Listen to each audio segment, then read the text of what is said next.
Quelques croyances limitantes qui t'empêchent de perdre du poids. J'ai fait une vidéo sur le sujet des croyances et c'est super important de comprendre ce concept-là si tu veux avancer dans tes objectifs, peu importe lesquels. Là, je vais parler de perte de poids, mais ça marche pour évidemment tous les objectifs. Quand on est dans une démarche d'évolution et de changement, des fois on peut être limité par nos croyances. Et les croyances, c'est tout ce que tu penses être vrai. Et tu y crois dur comme fer, forcément. Mais dans certains cas, ces croyances-là, elles vont te limiter et t'empêcher d'avancer, puisque c'est de l'inconscient, mais en fait, à force de te répéter certaines choses, du coup, tu en crées une réalité, et du coup, c'est difficile de bouger cette réalité si tu vas pas travailler au niveau de tes croyances. Quand j'avais 15 kilos de plus, j'avais énormément de croyances qui me limitaient, et c'est ça qui m'a empêché, je pense, de perdre du poids.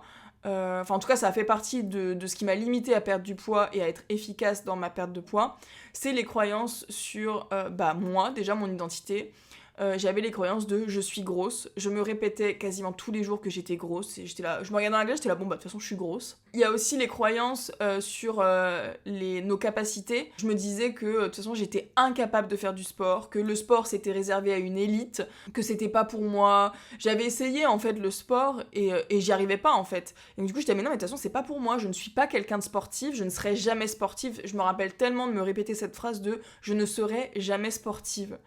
Aujourd'hui, quand je vois que je prépare un semi-marathon, que je fais de la pole dance et que j'ai pour ambition de devenir prof de pole dance dans une seconde vie, je pense que je n'y aurais jamais cru, enfin je n'y croyais pas de toute façon à l'époque.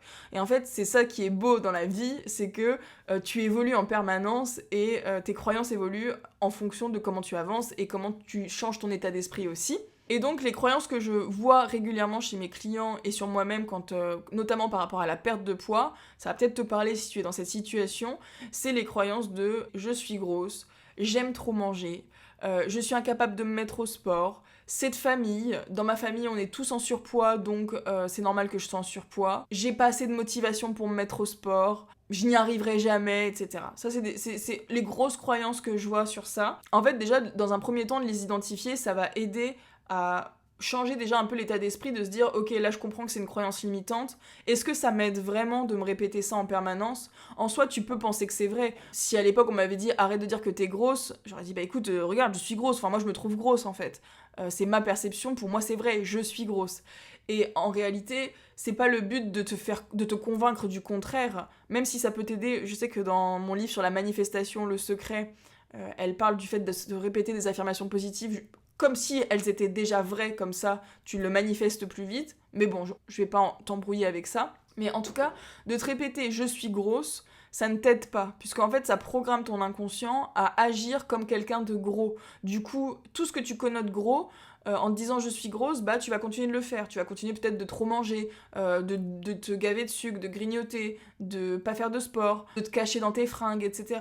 Donc en fait, identifie déjà ça et dis-toi bien que ça ne t'aide pas en fait. Ça ne t'aide pas à changer, en tout cas.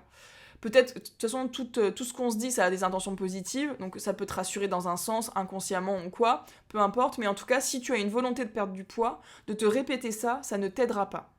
Par contre, tu peux justement aller chercher les contradictions qui prouvent que le contraire est également vrai. Par exemple, si tu as la croyance que manger gras, ça va te faire grossir, est-ce que tu peux trouver un exemple où manger gras ne t'a pas fait grossir ? Sissi Mua, qui est la fit girl numéro 1 en France, elle mange des pizzas 4 fromages, je crois. Enfin, elle mange des pizzas en tout cas, elle ne grossit pas. Moi, j'ai perdu 14 kilos, j'ai continué à manger des pizzas et des pâtes quasiment tous les jours. Enfin, pas les pizzas, mais en tout cas, je mange des pâtes quasiment à chaque repas. Juste, j'ai appris à mieux manger, j'ai identifié ce qui n'allait pas chez moi. J'ai travaillé sur moi, sur ma gestion émotionnelle, etc. Enfin, bon, bref, j'ai pris la chose de manière globale. Mais en tout cas, c'est possible de manger ce qu'on veut, ce qu'on aime, sans grossir. Le je suis grosse. Peut-être que tu peux te demander à quelle époque tu n'as pas été grosse. Par exemple, tu n'as pas toujours été grosse. Et bien après, grosse, c'est subjectif. Par rapport à quoi ? En fait, quand tu dis un adjectif comme ça, tu es obligé de le comparer à quelque chose pour que ça ait du sens. Si tu dis du juste je suis grosse, grosse par rapport à qui ? Par rapport à quoi ? Grosse, c'est quoi ? C'est un chiffre ? C'est une taille ? Qu'est-ce que c'est ? Donc tu peux le comparer à quelque chose. Et par exemple, moi je me dis tout le temps, je suis grosse par rapport à ce que j'aimerais. Mais par exemple, par rapport à quelqu'un qui fait 120 kilos, non, je suis pas grosse. Donc en fait, quand tu le remets en perspective comme ça, déjà ça aide un peu à voir le côté positif et à te dire, finalement, c'est pas totalement vrai. Je pense ça de moi, mais c'est pas totalement vrai. Et en fait, ça, c'est le premier pas de remettre en question un peu ces croyances-là, Pareil, le C de famille. Est-ce qu'il y a des maladies dans ta famille qui justifient que, effectivement, tu aurais plus de poids que la moyenne? Hors constat médical d'un médecin, est-ce que tu connais des familles ou des personnes qui ont réussi à perdre du poids même si leur famille était en surpoids? Je n'ai pas assez de motivation pour faire du sport. Ça, spoiler, on n'est pas tous motivés à faire du sport tout le temps. La motivation, ça fluctue. Ce qu'il faut, c'est développer de la discipline. Mais de la discipline, tu en as. Tu en as peut-être dans ton boulot, tu en as peut-être dans tes relations personnelles, tu en as peut-être pour te brosser les dents tous les jours. Peu importe en fait, mais cette discipline-là, tu l'as. C'est juste que tu l'as pas encore associée peut-être au sport, ou que tu as des croyances limitantes autour du sport, ou que tu as eu des mauvaises expériences avec le sport, peut-être quand tu étais jeune, ou que tu n'as pas trouvé le sport qui te plaisait, ou alors que tu n'as pas trouvé assez ton pourquoi c'est important pour toi. Voilà, il y a plein de choses à aller étudier, mais en tout cas, au niveau des croyances, tu peux déjà aller identifier quelles sont tes croyances limitantes autour de ta perte de poids. Et du coup, je t'invite à remettre en question ça, et à chercher dans quelle mesure c'est aussi faux. Et de trouver des exemples de ça c'est faux dans telle situation. Même si c'est pas dans la tienne, dans quelle situation c'est faux. Encore une fois, comme je dis, par exemple pour l'exemple des pizzas, manger gras, ça fait grossir. Je connais des tas de personnes qui mangent des pizzas qui ne grossissent pas, qui sont plutôt sveltes. Boire l'apéro, ça fait grossir. Moi j'ai perdu 14 kilos en continuant de faire l'apéro tous les jours. Bon là j'ai arrêté depuis, mais j'ai pas perdu plus de poids en arrêtant l'apéro d'ailleurs.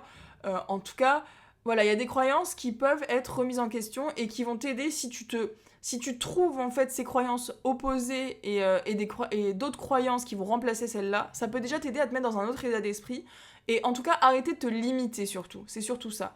C'est que là, à l'heure actuelle, ces croyances-là, elles ne t'aident pas et du coup de trouver des croyances de remplacement qui vont t'aider à avancer plus vite dans tes objectifs. J'espère que cette vidéo est claire. Dis-moi si c'est clair, si tu as des questions, n'hésite pas à me les poser en commentaire. Si tu as besoin d'échanger sur ta situation, il y a un appel découverte qui est gratuit et je propose un accompagnement pour t'aider dans ta perte de poids et mettre en place de bonnes habitudes grâce à mes outils thérapeutiques. N'hésite pas à réserver ton créneau, c'est totalement gratuit, on discute pendant 30 minutes, ça te fera du bien dans tous les cas, donc n'hésite pas et je te dis à très vite dans une prochaine vidéo.